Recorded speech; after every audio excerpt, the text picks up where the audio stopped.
What's up everybody, this is Vanquish X and today I'm going to do a what it could be video where I'll pick an upcoming film and just talk about where I seen I'm going with the story, characters and all that good stuff. So today I'm going to talk about the Green Lantern Corps movie, and this one is actually a subscriber request. One of my subscribers who I go to college with lended me a Green Lantern comic and we both agreed it would make a great Green Lantern movie and would work with what we've heard about in the Green Lantern Corps. That comic was the Sinestro Corps War series, which follows Sinestro after his defeat in Green Lantern Rebirth, who has grown tired of the way the Guardians of the Universe keep the galaxy in check and creates a Corps, choosing members based solely on their ability to instill great fear. Each member is given a yellow power ring, then the Sinestro Corps launch an attack on the Green Lantern Corps and the universe. So why do we think this would make a good Green Lantern Corps movie? Well, first of all, it goes with the fact that multiple human Green Lanterns will appear in the film, as Hal Jordan, John Stewart, Kyle Rayner and Guy Gardner all appear in the Sinestro Corps War, so it will establish those characters pretty quickly into the dceu, and they can choose from a list of who to put in the movie beside Hal Jordan. Also, you wouldn't have to go into great detail on the rest of the mythos, such as the Guardians of Oa that created the Green Lantern Corps, Abin Sur, the lantern that gives Hal his ring, Kilowog, one of the Green Lantern trainers, and other major characters such as Sinestro, who is one of the biggest villains in the Green Lantern world, and they will already be established as they will already be there. Secondly, the Justice League appear in the storyline as the Sinestro Corps make their way to Earth to take it over and make it their home base. So the film would be on a massive scale, and the Justice League would all be established by this time, as Justice League Part 1 and 2 would have been out for a few years before this, and everybody would be familiar with them by then, and this would cement Hal Jordan's place in the team.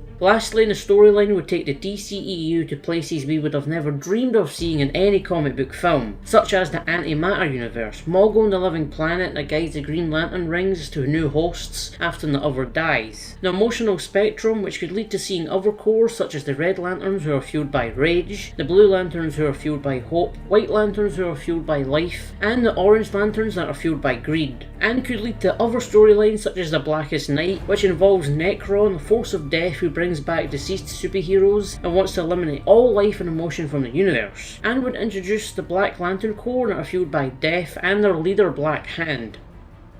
The Blackest Night is actually a prophecy that was told in the Sinestro Corps War, so it could be the perfect follow-up to this movie if that's what they use. Of course there will be cons to this, like there is with adapting big comic book storylines. The major one would be money. This would cost a shit ton, with a lot of the Green Lanterns and Sinestro Corps needing to be CGI, as they're full of a range of alien races and beings that could only be brought to life with the help of CG. Paying all the Justice League cast and bringing their costumes and all their stuff with them would most likely jump the cost up as well. Another con would be a lot of characters and subjects would need to be taken out, as there's a lot they haven't even hinted to or even began to think of, such as the Cyborg Superman Hank Henshaw, Superman Prime.